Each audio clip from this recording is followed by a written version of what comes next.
욥기 20장 1절부터 11절까지입니다. 나아만 사람 소발이 대답하여 이르되 그러므로 내 초조한 마음이 나로 하여금 대답하게 하나니 이는 내 중심이 조급함이니라.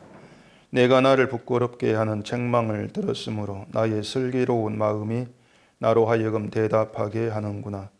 내가 알지 못하느냐. 예로부터 사람이 세상이 생긴 때로부터 악인이 이긴다는 자랑도 잠시요 경건하지 못한 자의 즐거움도 잠깐이니라. 그 존귀함이 하늘에 닿고 그 머리가 구름에 미칠지라도 자기의 똥처럼 영원히 망할 것이라. 그를 본 자가 이르기를 그가 어디 있느냐 하리라. 그는 꿈같이 지나가니 다시 찾을 수 없을 것이요 밤에 보이는 환상처럼 사라지리라.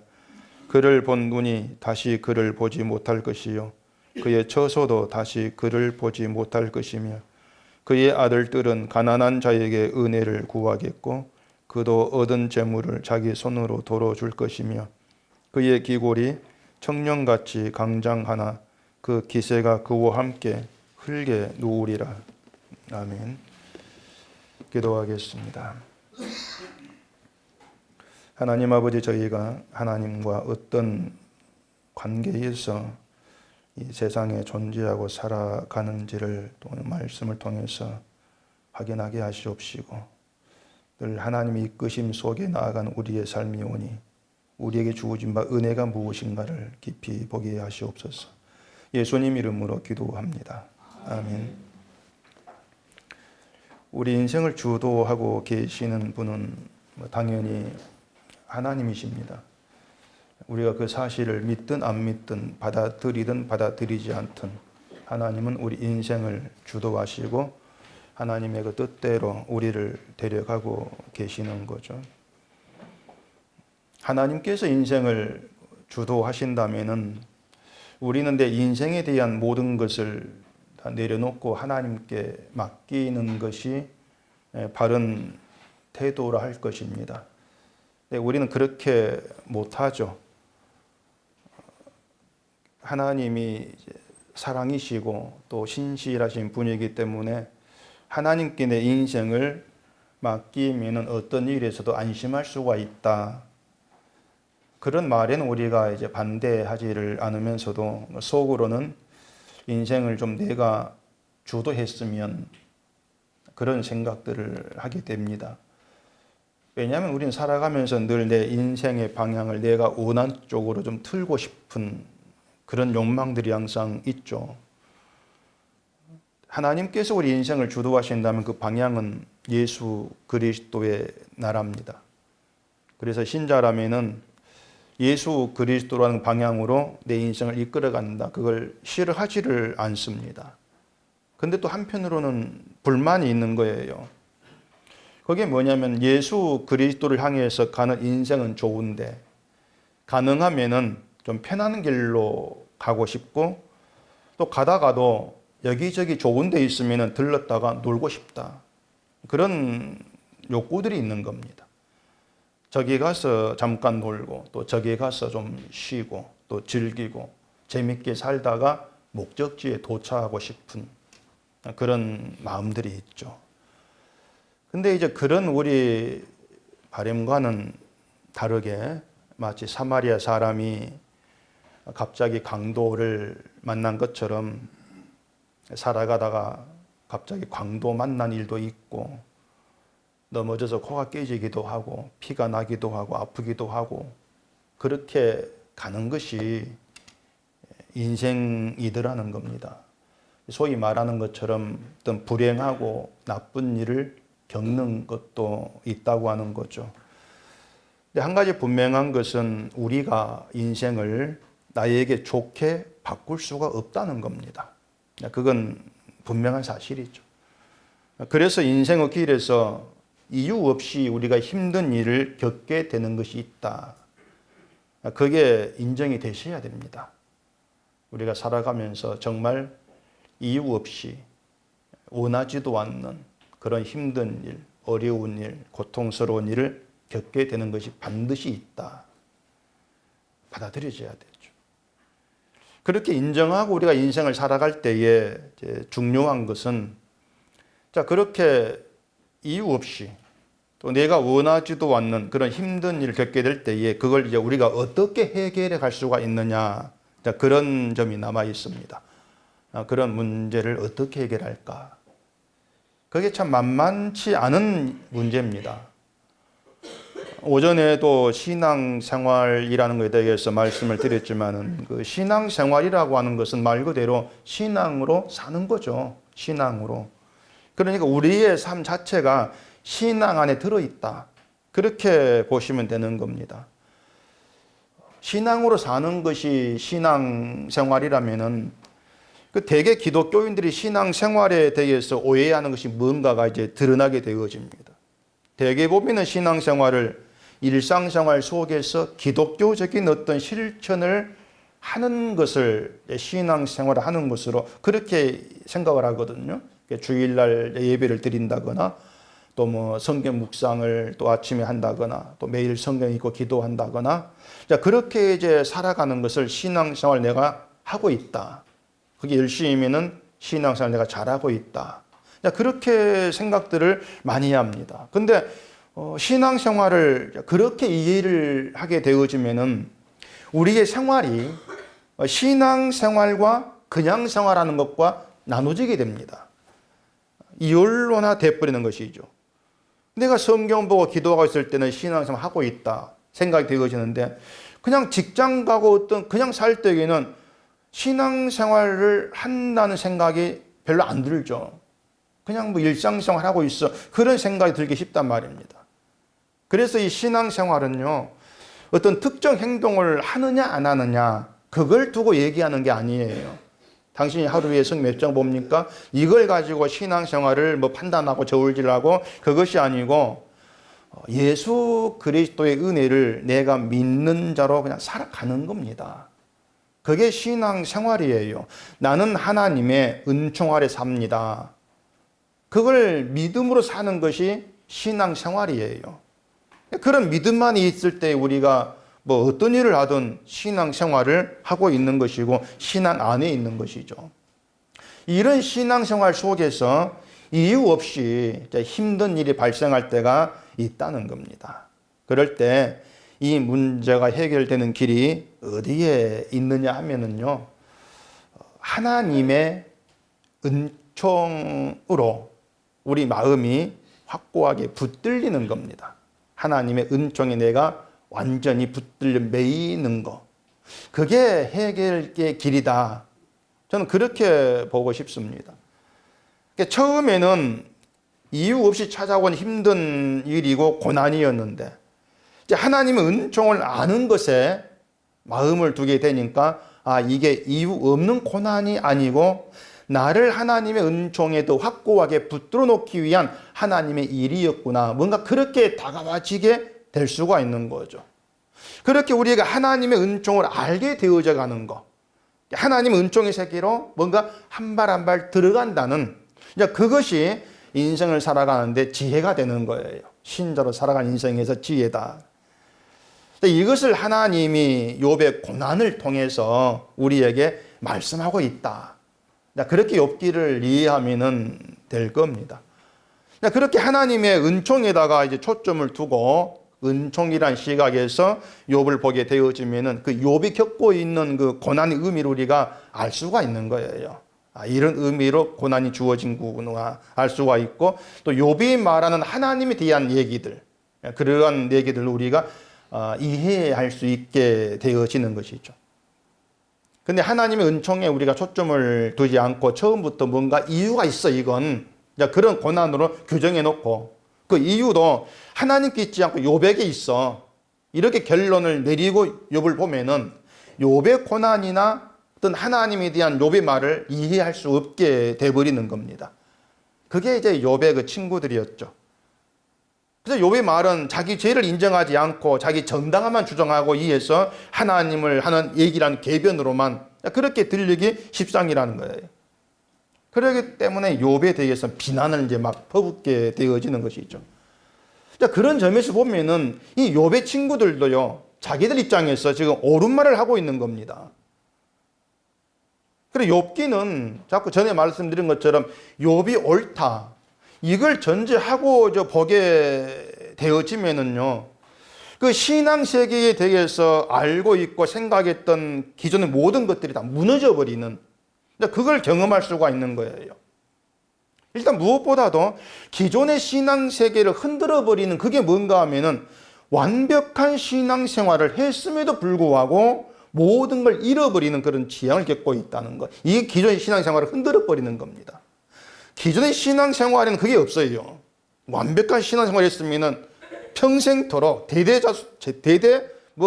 자손까지 하나님이 지켜주시고 복을 누리도록 해 주셔야 되는 거죠. 그게 기존의 신앙 세계죠. 근데 욥의 경우에는 완벽한 신앙 생활이었는데 모든 게 무너져 버리더라. 완전히 무너지고 박살나 버리는, 그걸 통해서 기존의 신앙 체계가 흔들리고 무너지는, 그걸 우리가 볼 수 있게 되는 겁니다. 세상이 생각하는 신앙과는 안 맞다는 얘기예요.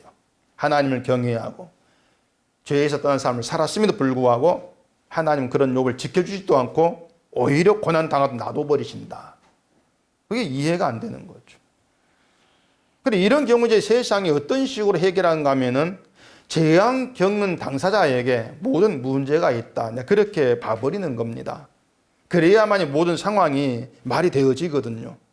욥에게 문제가 있어서 하나님 재앙을 내린 것이야, 그렇게 해야만 상황이 매끄럽게 정리가 되죠.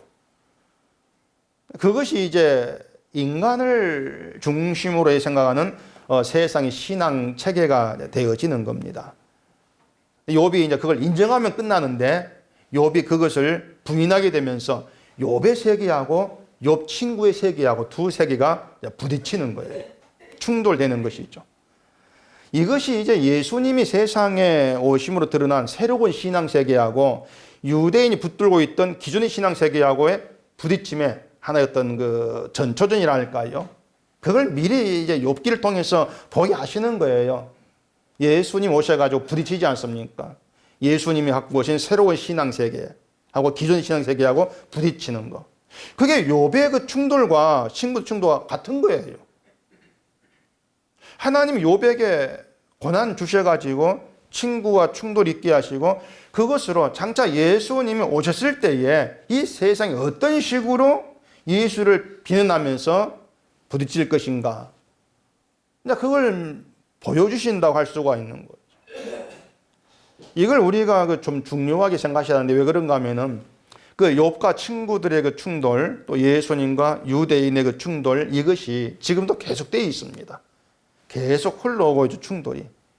하나님이 주도하시고 하나님이 일하신 날 믿는 신앙 세계하고 하나님이 주도하지만 인간이 일해야 돼, 이렇게 생각하는 신앙 세계하고 충돌하죠. 그게 지금도 계속되고 있는 거예요. 그래서 이러한 세상의 현실을 우리가 파악하지 못하고 이제 무엇이 옳은가를 제대로 분별하지 못하면서 욥기를 보게 되면은 늘 헷갈릴 수밖에 없습니다. 이 말도 맞고 저 말도 맞고 이제 그렇게 다가올 수밖에 없는 것이죠. 오늘 보면 20장은 그 나아마 사람 소발이 두 번째 등장해가지고 욥을 비난하는 그런 내용으로 되어 있습니다. 소발은 두 번째 등장하는 것으로 이제 다 끝나는데 엘리바스하고 빌닷은 세 번 등장해서 얘기를 하죠. 그건 중요한 것이 아니고 20장에서 소발이 하는 이야기도 그 앞에서 했던 다른 친구들 이야기와 똑같습니다. 다르지가 않아요. 그 4절, 5절 보십시다. 내가 알지 못하느냐, 예로부터 사람이 세상이 생긴 때로부터 악인이 이긴다는 자랑도 잠시요 경건하지 못한 자의 즐거움도 잠깐이니라. 악인이 잘 되는 것이나 경건하지 못한 자가 즐거움을 누리는 것은 그냥 잠시지 오래 가지 못한다, 그 얘기지 않습니까? 그게 세상의 원칙이라는 거예요. 그게 하나님 원칙이다. 그러니까 이 소발이 생각하는 하나님 정의라는 게 바로 그런 겁니다. 악인이 잘 되고 이기는 것처럼 보인다 할지는 잠시 동안이냐, 잠시 동안만 그렇게 보이는 것이 결국에는 망하게 되어진다. 그게 하나님이 살아계시고 정의롭다는 증거다, 그래 생각하고 있단 말입니다.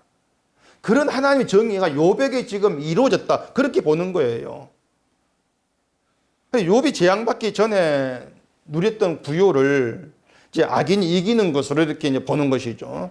또 경건치 못한 데 즐거움으로 이렇게 이제 보고 있는 것입니다. 그렇게 보면은 욥이 지금 재앙 겪고 있는 것은 소발의 말대로 잠시 동안의 즐거움이었고 거기다 끝나고 지금 악인으로서 망하는 그런 길로 가고 있어. 그게 하나님의 정의야. 그게 소발의 이제 시각이에요. 그러니까 이 소발의 말은요, 그 내용만 생각하면은 굉장히 성경적이고 옳은 말입니다. 다른 성경도 그런 얘기 있거든요. 시편 한번 찾아보십시다. 시편 37편. 시편 37편 1절. 악을 행하는 자들 때문에 불평하지 말며 불의를 행하는 자들을 시기하지 말지어다. 그들은 풀과 같이 속히 배임을 당할 것이며 푸른 채소같이 세전할 것이미로다. 또 그 뒤에 35절 보십시다. 내가 악인의 큰 세력을 본즉 그 본래의 땅에 서 있는 나무잎이 무성한 것 같으나 내가 지나갈 때에 그는 없어졌나니 내가 찾아도 발견하지 못하였도다. 자, 보세요. 소발의 말만이 아니거든요. 엘리바스나 빌닷의 말도 역시 성경 다른 곳에서 찾아볼 수 있는 그런 내용들이에요. 소발이나 다 똑같아요. 그러니까 이들의 말만 가지고 틀렸다. 그걸 찾아낼 수가 없는 겁니다. 다만 지금 이 문제가 뭔가 하면은 이 욥의 친구들이 알고 있는 내용들을 지금 현재에 접목시키려고 한다는 거예요. 현재의 사건을 보고 있다는 것입니다. 그러니까 이들이 욥이 악하다. 그걸 보고 얘기를 하고 있는데 그 악한 사람이 욥만 있겠습니까?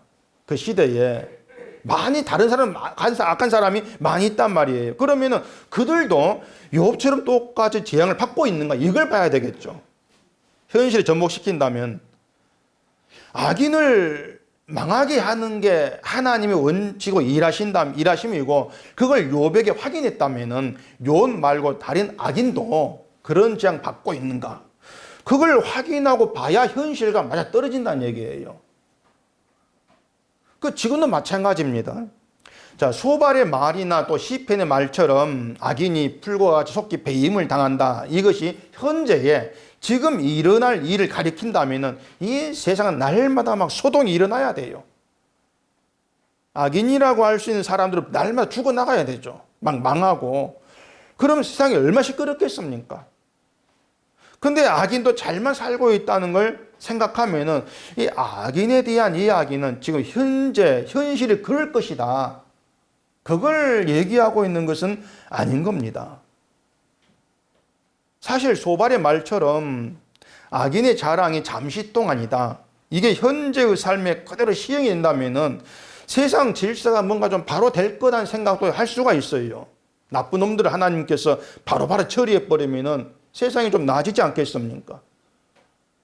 근데 악인을 처리함으로써 세상이 나아지는 것은 다른 말로 말하면 우리가 살기 좋은 세상이 된다. 이러한 의미가 되어지는 것인데 근데 하나님께서 나쁜 놈들을 다 처리해 버릴 때에 이 세상이 살만한 곳이 된다?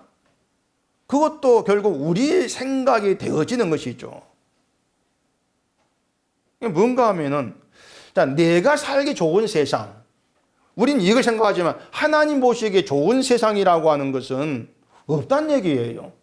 어디에도. 근데 우리들은 하나님한테 왜 나쁜 놈 그냥 두고 보십니까? 이렇게 얘기하고 있는 것은 왜 내가 살기 좋은 세상으로 안 만들어 줍니까? 그런 의미가 된단 말이죠. 그러니까 하나님의 자비와 은혜라고 하는 것을 내가 살기 좋은 세상으로 만들어 주시는 거. 그게 하나님의 은혜와 사랑이야. 그런 틀로 자꾸 보려고 한단 말입니다. 그게 이 성경을 잘못 보는 인간의 틀로 보는 문제가 되어지는 거죠. 욥의 친구들이 이제 그런 시각이거든요. 인과응보라는 원칙, 그 틀 안에서 하나님을 생각하고 있는 거예요. 인과응보. 그 원칙을 가지고 보기 때문에 잘하면 뭐 신앙생활 잘해서 복 받은 것이고 못하면은 죄 범해서 벌 받은 것이고 그렇게 생각되는 것이죠. 아주 간단한 생각이 드는 것인데 이 말씀드린 것처럼 그러한 원칙이 세상에 그대로 적용될 수가 없는 거예요. 왜냐하면 지금도 이 세상은 인과응보란 원칙대로 흘러가지를 않습니다. 인과응보는 법이거든요. 법.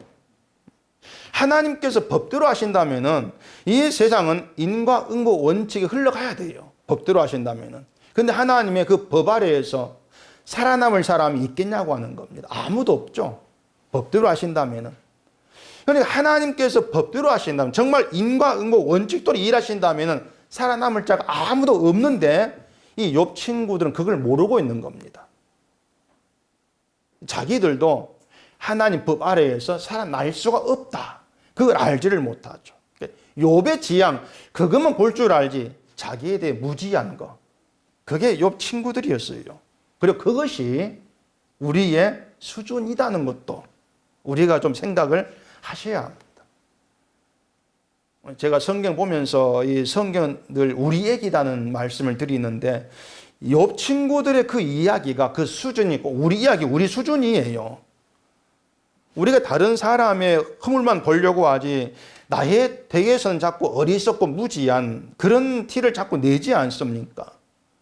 그게 욥 친구들과 똑같다는 겁니다. 이 세상은 법 아래 있지를 않습니다. 하나님은 세상을 법이 아니고 은혜와 긍휼로 다스리고 있습니다. 그게 세상의 지금 현실이에요. 노아 홍수 후에 무지개로 언약을 세웠지 않습니까? 그게 뭐냐? 법으로 이제 너희를 다스리지 않겠다는 거예요. 법이 아니라는 것입니다. 그래서 누가 하나님 백성이냐? 그것은요, 하나님의 은혜와 긍휼을 누가 아느냐? 그리고 그 은혜와 긍휼 앞에서 누가 무릎 꿇은 자로 드러나느냐? 그걸 통해 알게 되어집니다. 은혜와 긍휼로 다스린다고 하는 것은 하나님께서 자기 백성들을 은혜라는 관계로 붙들어 놓고 계신다는 겁니다. 그러니까 우리가 그 은혜와 긍휼의 관계에 존재한다는 거예요. 관계 안에서. 그 관계라는 게 무슨 뜻이냐면요, 처음부터 우리 행위를 안 보신다는 겁니다. 그게 은혜와 긍휼의 관계입니다. 우리가 잘하나 못하나 보시고 골라내신 것이 아니고 우리 행함을 보지 않으시고 무조건적인 은혜와 긍휼 아래다가 불러다 놓으신 거예요. 그래서 그 은혜 앞에 무릎을 꿇었다면 그 사람은 자기를 안 봅니다. 그게 은혜를 안다는 증거가 되는 거예요. 그래서 이 세상이 우리가 볼 때는 뭐 악인도 잘 되고 막 그런 것처럼 뒤죽박죽 흘러가는 거, 그렇게 보여도 하나님의 은혜와 긍휼이라는 원칙 아래에서 아주 질서 있게 잘 흘러가고 있는 겁니다. 그게 세상의 일이에요. 오늘 보면 6절 보십시다. 그 존귀함이 하늘에 닿고 그 머리가 구름이 찔더라도 자기의 똥처럼 영원히 망할 것이라. 그를 본 자가 이르기를 그가 어디 있느냐 하리라. 그는 꿈같이 지나가니 다시 찾을 수 없을 것이요 밤에 보이는 환상처럼 사라지리라. 자, 여기 소발이 또 악인은 자기의 똥처럼 영원히 망한다, 그렇게 얘기를 하죠. 똥이면 똥이지 똥처럼 망한다, 이게 무슨 뜻인가 하면은요, 옛날 그 고대 사회에서는 인분을 말려가지고 땔감으로 사용을 하기도 했습니다. 그래서 똥을 땔감으로 사용해서 타서 사라져버리죠. 그걸 망하는 것으로 그렇게 표현하는 걸 볼 수 있어요. 그가 어디 있느냐? 존재조차 사라지고 없다는 거죠. 똥을 태워버려서 아예 사라지고 없는 그 상태. 그러니까 이 소발의 말이 얼마나 성경적이냐 그 말입니다. 악인은 이렇게 소멸되어진다, 사라지고 없을 거야. 어쩌면 이 욥의 세 친구가 꽤나 실력 있는 신학자들이 아니었던가, 그렇게 볼 수가 있어요.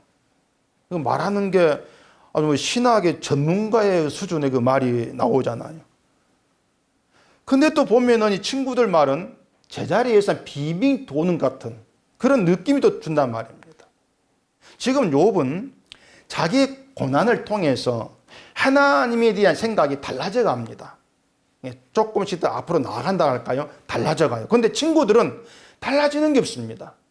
욥에 대한 생각이나 하나님에 대한 생각이나.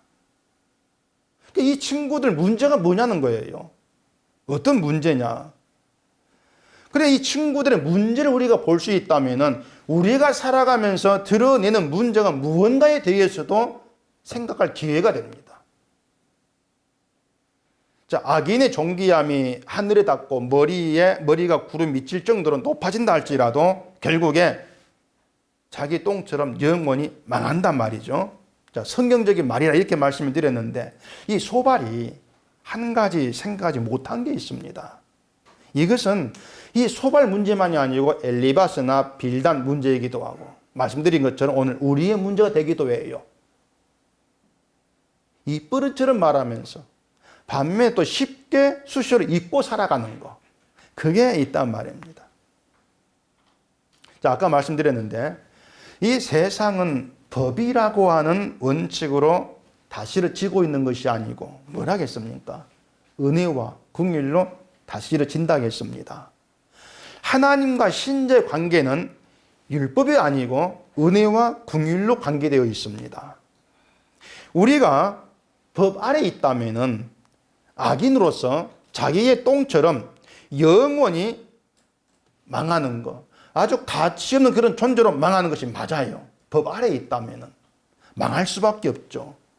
그리고 여기에는 이 땅 모든 인간 다 포함됩니다. 모든 인간이 하나님 없이 악인이거든요. 그렇기 때문에 가치 없는 존재로 영원히 망해야 되죠. 법에 의해서. 긍휼 없이는 망하는 자일 뿐이에요. 그게 인간의 존재성이에요. 그런데 은혜와 긍휼의 관계에서는 자기의 똥처럼 영원히 망할 자를 하나님께서 부르신 것이란 말입니다.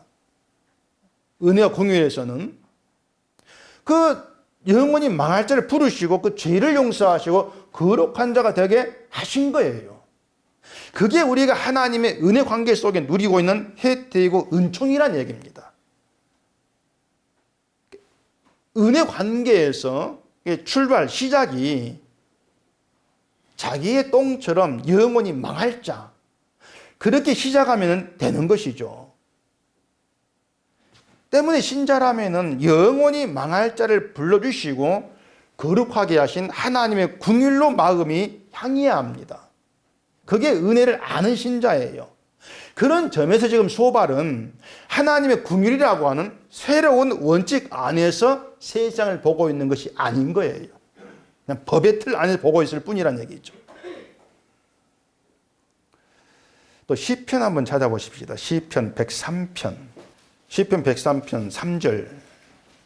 그간의 모든 죄악을 사하시며 내 모든 병을 고치시며 내 생명을 파멸해서 속량하시고 인자와 긍휼로 관을 씌우시며 좋은 것으로 내 소원을 만족하게 하사 내 청춘을 독수리같이 새롭게 하시는도다.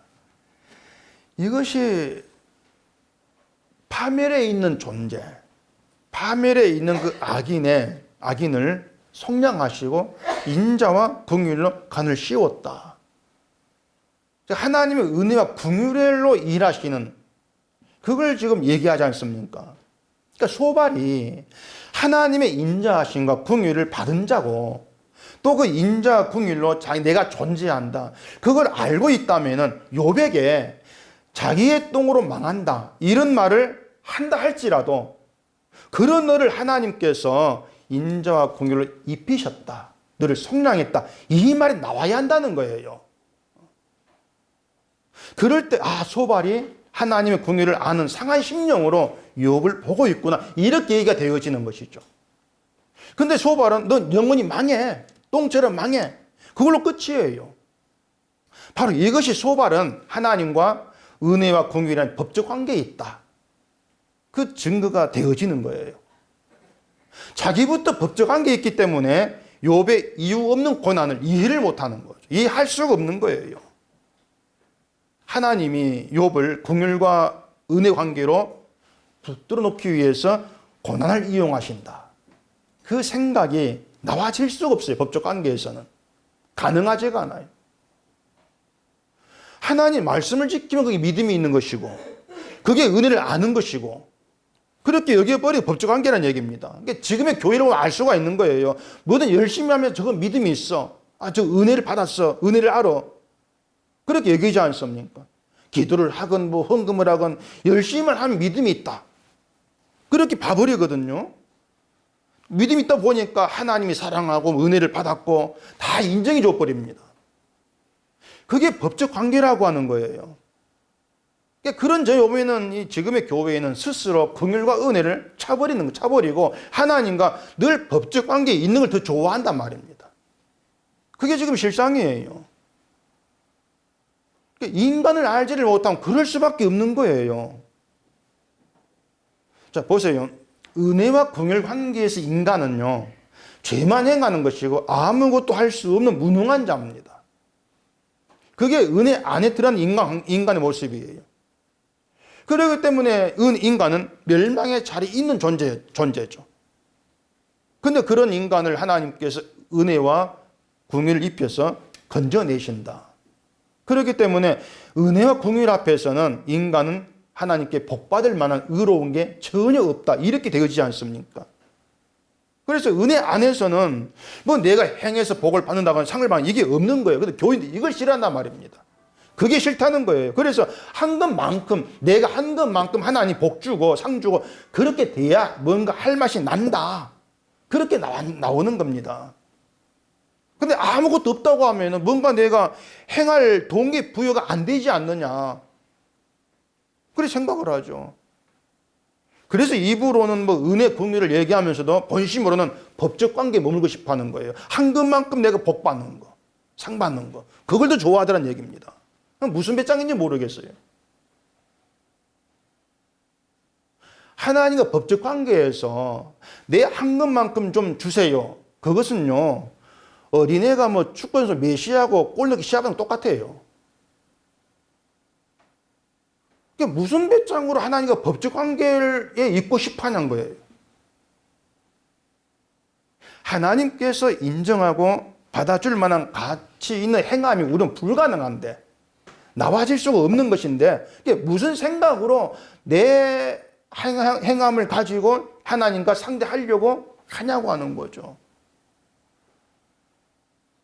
그러니까 결국 그런 것들이 뭔가 하면은 교회가 가르친 대로 내가 하는 어떤 그 교회 생활이나 신앙으로 다 그렇게 여겨버리니까 나도 지금 뭔가 잘하고 있네 이렇게 나오기 때문에 하나님과 그런 계산적인 법적 관계를 좋아한단 말입니다. 엄청난 오류가 되는 거죠.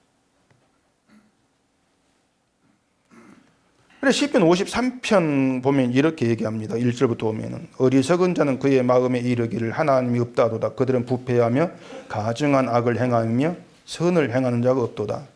하나님이 하늘에서 인생을 굽어 살피사 지각이 있는 자와 하나님을 찾는 자가 있는가 보려 하신즉 각기 물러가 함께 더러운 자가 되고 선을 행한 자 없으니 한 사람도 없도다. 그래서 우리가 뭔가 하면은 하는 것만큼 하나님께서 복을 주신다 이러한 얘기는 이런 성경을 완전 무시해버리는 겁니다. 마치 없는 것처럼 여겨버리는 그런 것과 같은 것이죠.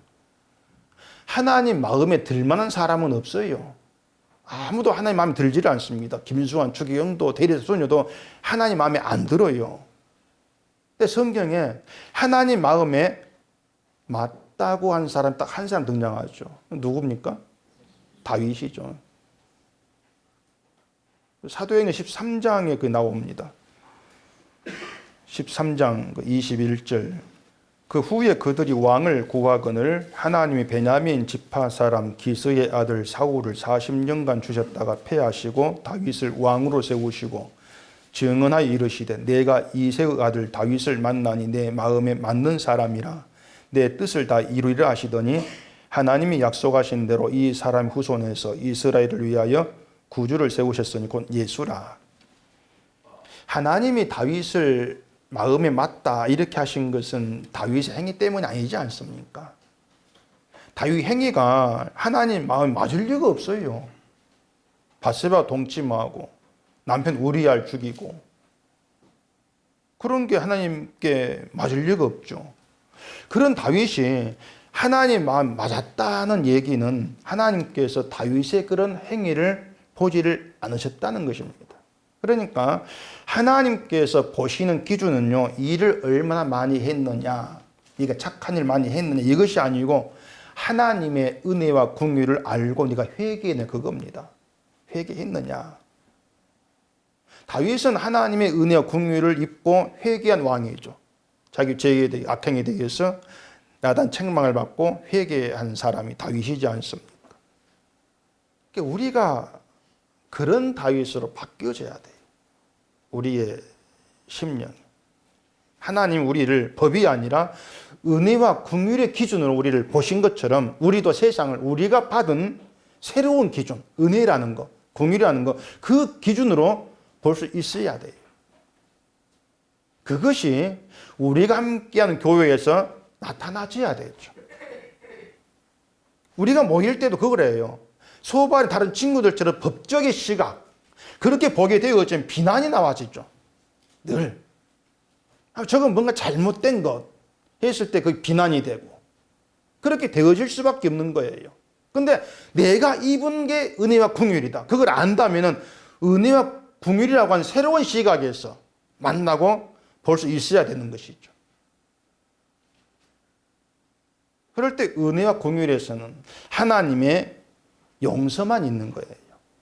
내 마음에 들지 않기 때문에 비방한다. 이러한 것은 있을 수가 없는 게 되는 거죠. 오히려 그런 것들이 우리에게 베풀어진 은혜와 긍휼을 업신여기는 게 되어지는 그런 결과가 될 뿐이라는 것입니다. 그래서 우리가 교회로 모이면서 해야 되는 것은 하나님의 은혜 관계에서 나를 내세우지 않고 예수님의 십자가만 내세워지는 것. 그것이 우리가 모여서 드러나야 될 그런 일들이 되어지는 겁니다. 사람이 아니고 예수님의 이름만 높임받는 이것이 예수의 피로 세워진 교회입니다.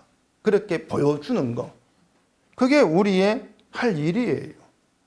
하나님이 우리를 모이게 하고 이 땅에 살게 하고 이 모든 것이 뭐냐면 그 일을 감당하라는 겁니다. 우리를 은혜와 긍휼로 불러놓으신 것도 너 은혜와 긍휼 알았지.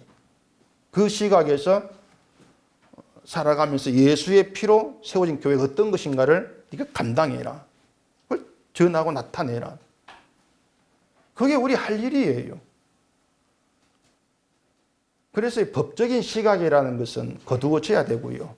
내가 입은, 내게 베풀어진 은혜와 긍휼 안에서 살고 또 만나지고 그런 관계에서 우리가 모여지고 그럴 때 교회에 되면 어떤 것인가가 드러나게 되어지는 거죠.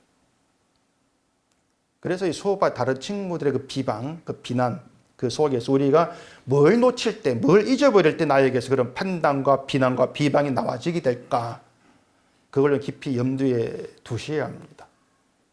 그러면서 우리가 하나님과 법적 관계가 아니고 은혜와 긍휼 안에서 우리의 모든 죄가 속량받은 거룩한 자로 세움받았다. 그건 나만이 아니고 함께한 모든 성도가 거룩한 자로 은혜 입은 관계 속에 들어있다는 거. 그게 우리 속에 새겨진다면은 우리는 그 은혜와 긍휼을 안고 평생을 살아가면서 이게 교회입니다. 그렇게 증거할 수 있게 되어지는 거죠. 그래서 자기의 똥처럼 영원히 망할 수밖에 없는 존재가 우리인데 그런 우리에게 베풀어진 은혜와 긍휼이 참 크다. 그 감사함 가운데에서 그 은혜와 긍휼을 속에 품고 그걸 나타내는 그런 도구로 마음껏 활용되어지는 우리가 되기를 바랍니다. 기도하겠습니다. 우리 아버지 하나님, 욥과 소발의 관계 속에서 우리의 허물들, 우리의 잘못된 것들, 우리가 무엇을 보지 못하고 살아가는가 하는 그 모습들이 보게 되어집니다. 하나님과 우리는 법이 아니고 은혜와 긍휼의 관계 속에 있는데 우리는 여전히 옛 성품대로 법으로서 누군가를 보고 비난하고 저 울지라고 판단하는 어리석은 모습을 또한 보게 됩니다. 하나님 은혜와 긍휼이 우리의 심령에 남게 하시고 그 은혜와 긍휼로 인해서 영원히 망할 악인이 속량받고 거룩한 자가 되었다는 그 기쁨, 그 감사함으로 또한 우리 성도를 대하고 그것이 교회의 덤으로 드러날 수 있도록 우리를 다스려 주시옵소서. 예수님 이름으로 기도합니다. 아멘.